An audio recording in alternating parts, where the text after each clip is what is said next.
The night was calm, the stars shining above Earth like tiny lamps. People were busy with their usual lives, some watching TV, some walking home, some working late. No one expected that this night would change history. A soft vibration filled the air. At first people thought it was thunder, but the sky was clear. Then the vibration grew, the ground trembled, animals panicked, and lights in the city flickered. A child looked up and screamed, pointing to the sky.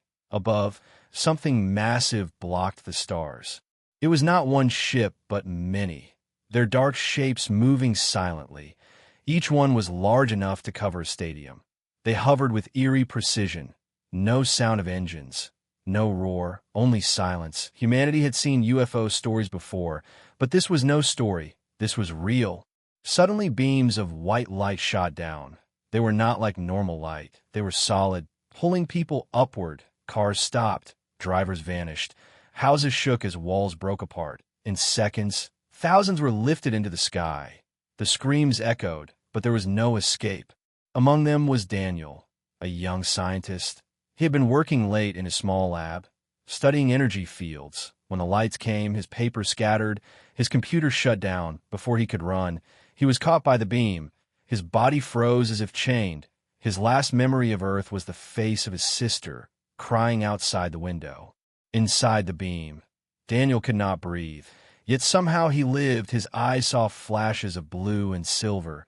His body passed through walls of energy like water. Then he was inside a ship, surrounded by cold metal and strange symbols glowing.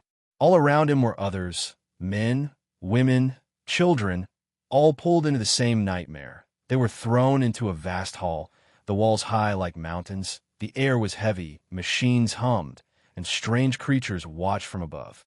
The aliens were tall, their skin pale like stone. Their eyes glowed faintly, their hands long and sharp. They moved without sound. Their faces showed no pity. They spoke in a language that rattled the ears, harsh and metallic. Yet somehow, their meaning pressed into the human minds. Subjects contained began observation. One of them said, the humans looked at each other, fear spreading like fire. Daniel clenched his fists, his heart pounded. He wanted to shout, but his voice stuck in his throat. The aliens separated the crowd, pushing some through glowing doors. Children cried. Parents fought to stay together, but the aliens showed no care. They dragged people as if they were cattle. The sound of boots and screams filled the hall. Daniel was shoved into a chamber. Inside were strange tools, silver arms hanging from the ceiling. The table in the center glowed faintly. He resisted, but the aliens forced him down. The metal arms moved, scanning his body, piercing his skin with light. It burned but left no mark. His head spun, his heart raced, but he refused to scream. Primitive structure, fragile bones, limited endurance. The alien voice echoed. They laughed, a low rumble that made Daniel's chest tighten. To them, humans were weak, simple, nothing more than experiments. But Daniel's eyes burned with something they could not measure, a spark that no machine could scan. He looked at the others, beaten, crying, yet holding hands. He realized the truth. Humanity had been stolen, but not defeated. As the aliens walked away, satisfied with their study, Daniel whispered to the person beside him, "We will not die here, we will return." The words were simple, but in that moment, they carried a weight stronger than any chain. Far away, Earth was silent. Families mourned, nations panicked, governments tried to explain, satellites showed the skies filled with ships, but then the ships vanished, leaving no trace to the world. It seemed as if the people were gone forever. But inside the cold halls of the alien vessel, something had already begun. Fear turned into anger, and anger into resolve. Humanity was far from broken. The story of survival had just begun. Daniel opened his eyes slowly. His body ached, his throat was dry.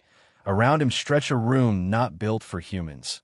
The walls curved like the inside of a giant shell, glowing with shifting blue lines. There was no sun, no wind, only an endless hum that pressed into the skull. Other humans lay scattered around, some sitting with their heads in their hands, some whispering prayers, some banging their fists against the smooth floor. But the floor absorbed every blow without a scratch.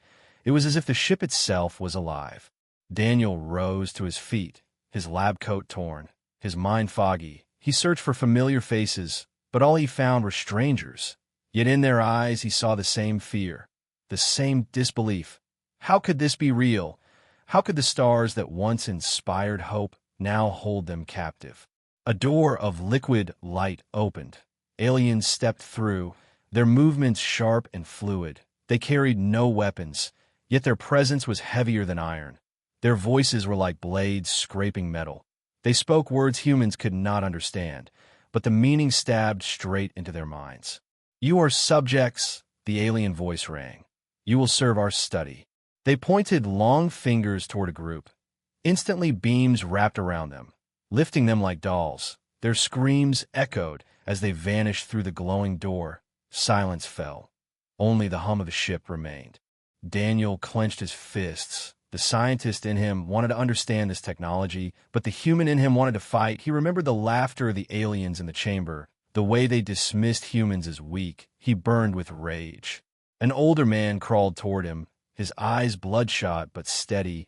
"They think we are animals," he whispered. "But we are not. We must endure. We must learn." Daniel nodded. He understood. Survival was not enough. They had to adapt. They had to find a way back. Days passed, if days could even be counted inside this place. There was no sunrise, only the same shifting glow. Food was given through strange cubes that melted in the mouth. Water dripped from thin silver pipes. The aliens kept them alive, but only as experiments. Yet in the silence, something began to grow. The humans started talking, quietly at first, sharing names, stories, and hope. A mother comforted children not her own. A soldier taught others how to breathe steady under pressure. Daniel listened, learned, and slowly took the role of a guide. He studied every detail of the alien prison, the way doors opened, the patterns of the glowing walls, the hum that changed in pitch whenever the aliens came close. He was a scientist, and science was still his weapon. One night, if night it could be called, Daniel whispered to a small circle of survivors. "They underestimate us. They think we are weak, but weakness is only what they see. Inside, we are stronger than they know." A young woman with sharp eyes leaned forward. "Do you really think we can fight them?" she asked. Her voice trembled, but there was fire beneath it. Daniel did not smile. His eyes were steady. "Not today, not tomorrow, but one day, yes." The group fell silent, but in that silence, the spark was lit. Hope was fragile, but it was alive. The aliens returned the next cycle, dragging more humans into their glowing doors. Their experiments grew harsher, sometimes returning people broken and silent, sometimes not at all. Fear gripped the prisoners, but the seed of resistance refused to die. Daniel began marking the walls with tiny scratches, hidden under the glowing lines. He counted time. He mapped patterns he saw when the aliens came. When they left, he was building something invisible, a plan. And as he worked, the humans around him began to change. They stopped weeping.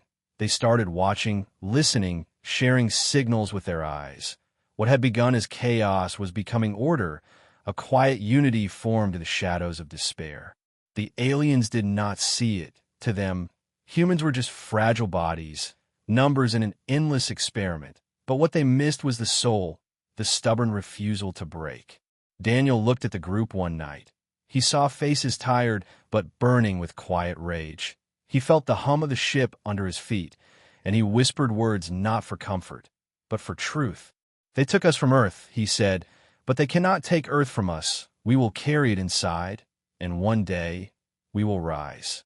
His words spread like fire through the chamber, not loud, not shouted, but carried mouth to mouth, heart to heart, until every human in that prison knew this was not the end. This was only the beginning. The aliens had abducted humanity to test their limits.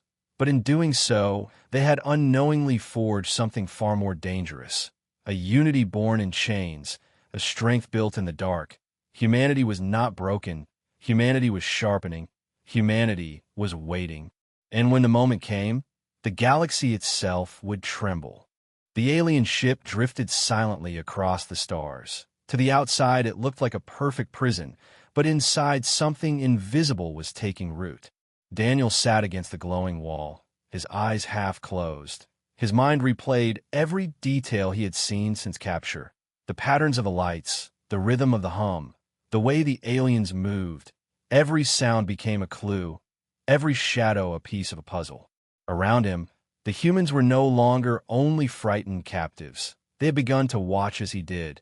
They whispered less of fear and more of strategy. The ship had turned them from strangers into something closer to a unit. One day, the aliens dragged a group back into the chamber. Their bodies carried strange marks. Their skin burned with glowing scars. The humans gasped. Fear rose again. But Daniel forced himself forward, kneeling beside a wounded man.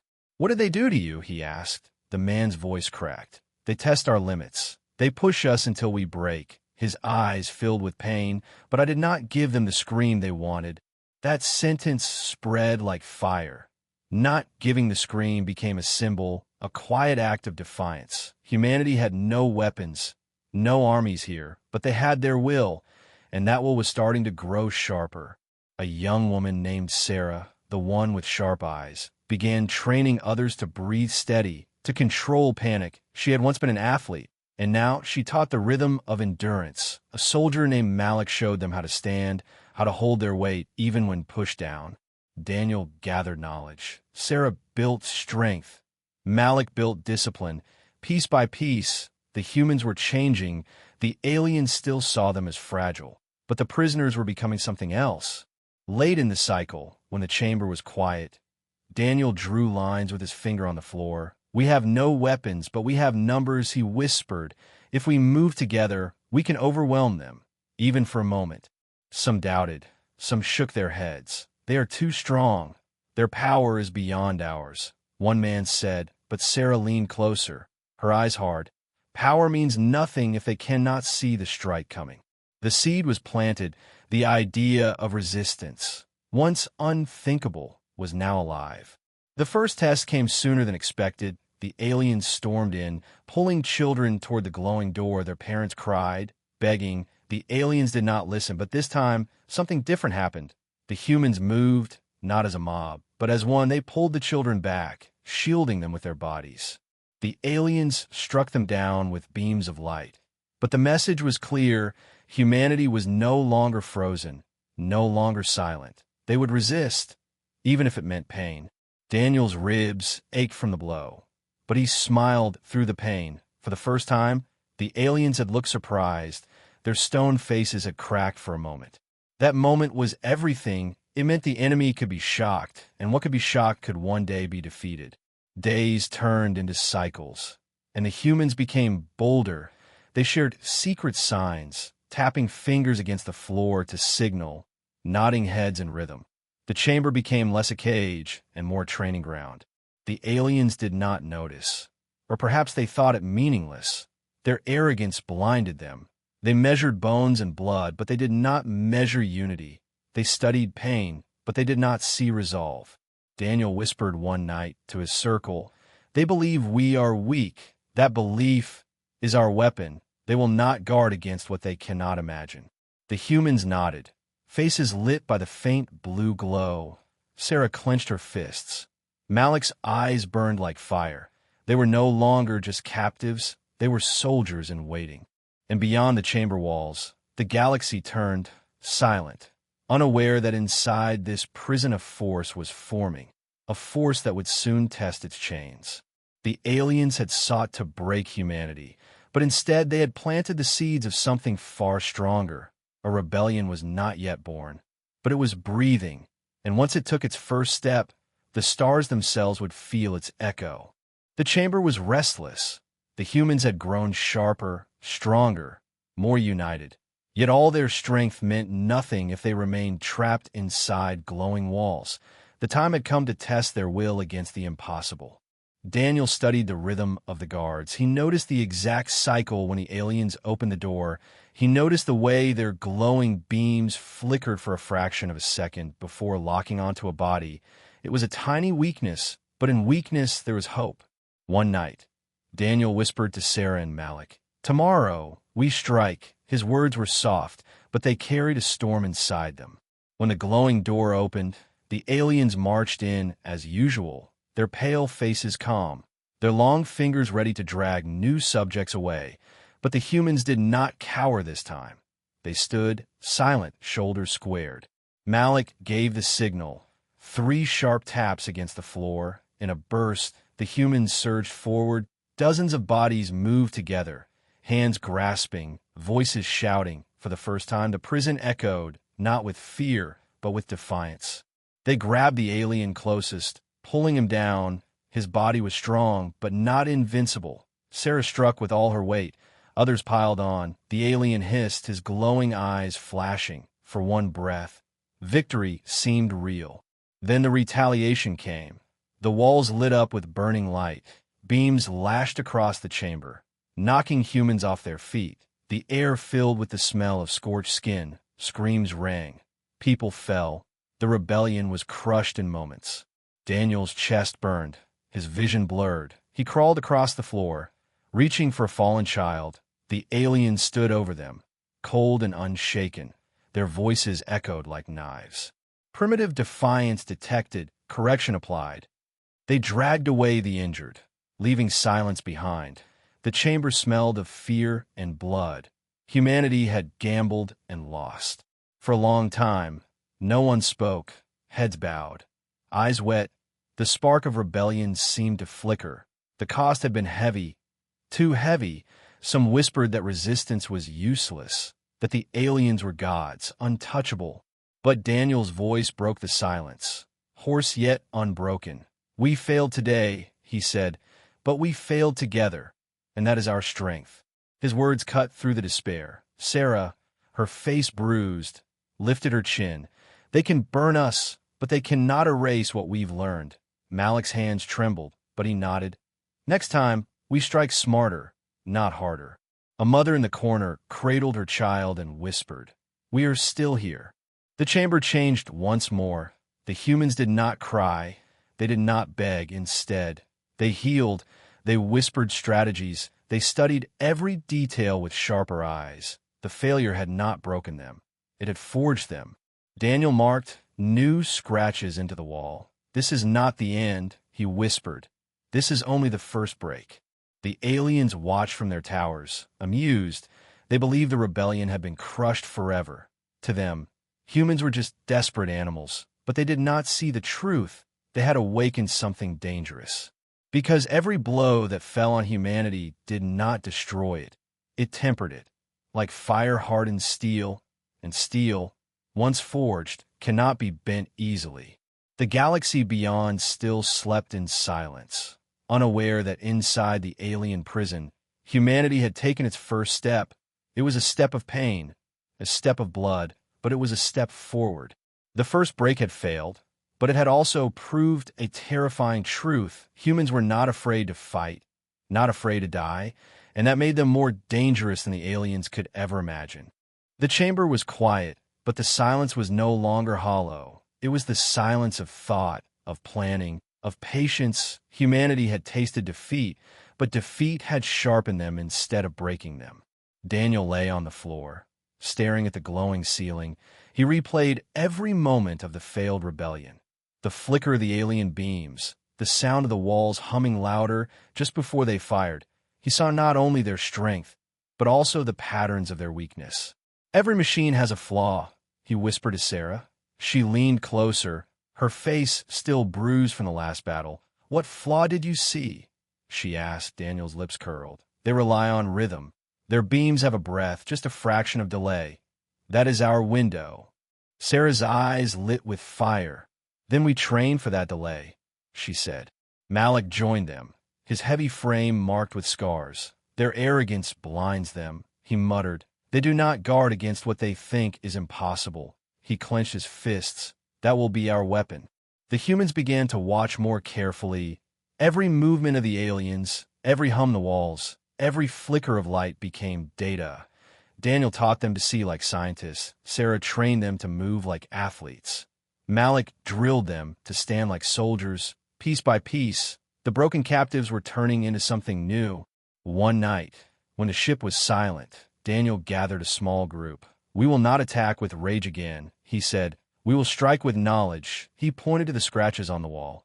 These marks, these cycles, they tell us when the ship is weakest.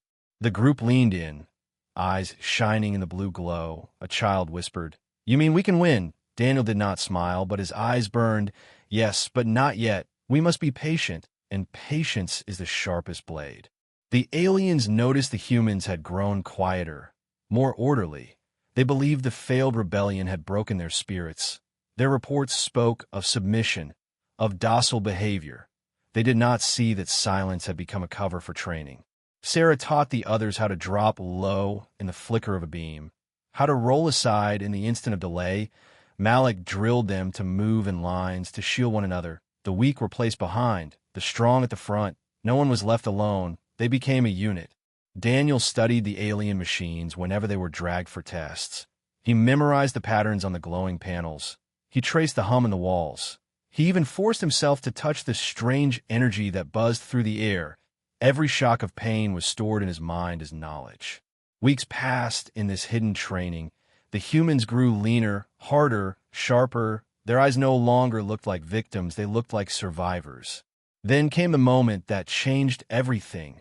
A malfunction flickered through the walls. For just a breath, the humming stopped. The aliens rushed to repair it, their glowing hands pressing against panels. And in that breath of silence, Daniel saw what no one else had noticed.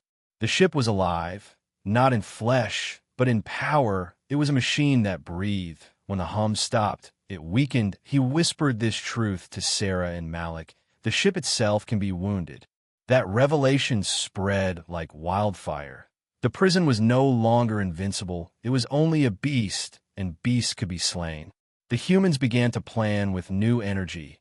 Hope filled their voices. They were still afraid, but their fear now walked beside determination, not against it. The galaxy outside was still silent, but inside the alien vessel, something terrifying for the captors had begun. Humanity was no longer just surviving. They were preparing. They were shaping themselves into a weapon. The turning point had come. The aliens had given them food, water, and time, but they had also given them something far more dangerous, the chance to learn. And once humanity learned, there was no force in the stars that could hold them forever. Daniel looked around the chamber one night. He saw not captives, but warriors in waiting. He placed his hand on the wall, feeling the faint pulse of the ship, and whispered, "We know your breath now, and one day, we will take it from you." The first rebellion had been crushed, but this time, when humanity struck, it would not be with blind fury. It would be with precision, with knowledge, with unity, and that was the kind of strike that could shake empires. The aliens did not know it, but the tide had shifted. Humanity was no longer prey. Humanity was becoming the storm. The hum of the ship filled the chamber, but to the humans, it no longer sounded invincible. It was the breath of a beast, and they had learned its rhythm. Every flicker, every pause, every change in tone had been studied. Humanity had been tempered like steel, and the moment of fire had come. Daniel stood at the center, his voice calm. "Tonight, we rise," he whispered. The words spread like sparks, carried from mouth to mouth. Soon every captive in the chamber knew the rebellion was no longer a dream. It was a decision.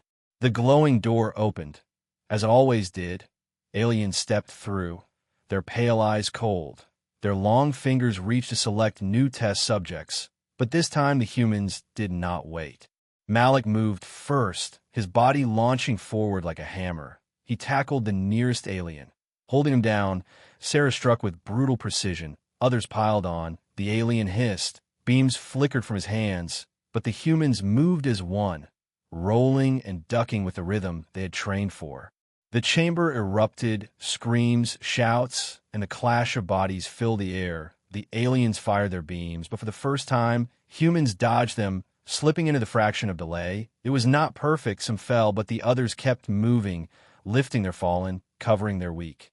Daniel led a group toward the glowing panels on the wall. He slammed his hand against them, remembering the pulse. The hum faltered. Lights flickered for a breath. The ship groaned like a wounded creature. The aliens roared in anger, their calm masks breaking. They unleashed waves of energy, but the humans pressed harder. Every strike they gave was not just for survival, but for vengeance, for Earth, for freedom. Sarah grabbed an alien's weapon, a staff that pulsed with light. It shocked her arms, but she gritted her teeth and swung. The beam cracked against the floor, burning a line. The humans gasped. It was the first alien weapon in human hands.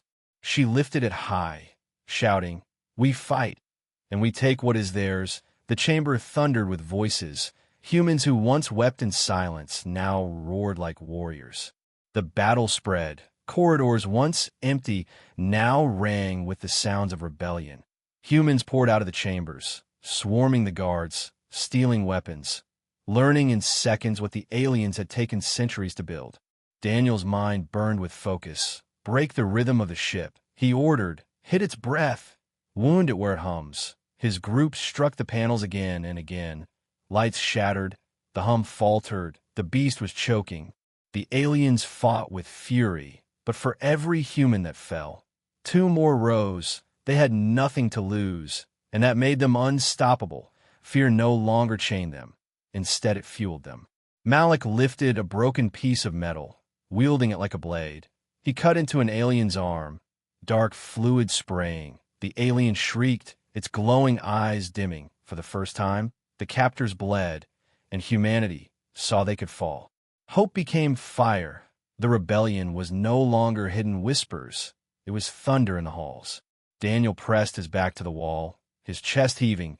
He looked at the chaos, the flames, the humans fighting with everything they had, and he whispered, "This is the rise." The aliens had wanted to study humanity's limits. Instead, they had created something beyond limits. They had forged unity, courage, and wrath, and now they were paying the price. The ship itself began to groan, its lights faltering, its hum breaking into stutters. The humans had wounded the beast, and they would not stop until it fell. The galaxy beyond still slept, but if it could have heard the sound inside that ship, it would have trembled, for the sound was not just rebellion. It was the birth of something new. Humanity had risen, and nothing would ever chain them again. The alien ship trembled, its hum broken into stuttering gasps. Lights flickered across the corridors like dying stars. The beast that once seemed invincible was wounded, and inside its failing heart, humanity surged forward. Daniel led the charge, his steps heavy but unshaken. Around him, humans carried stolen weapons, makeshift tools, and unbroken will. They had started as prisoners, but now they moved like an army, each face hardened by pain, each voice burning with the same cry: freedom.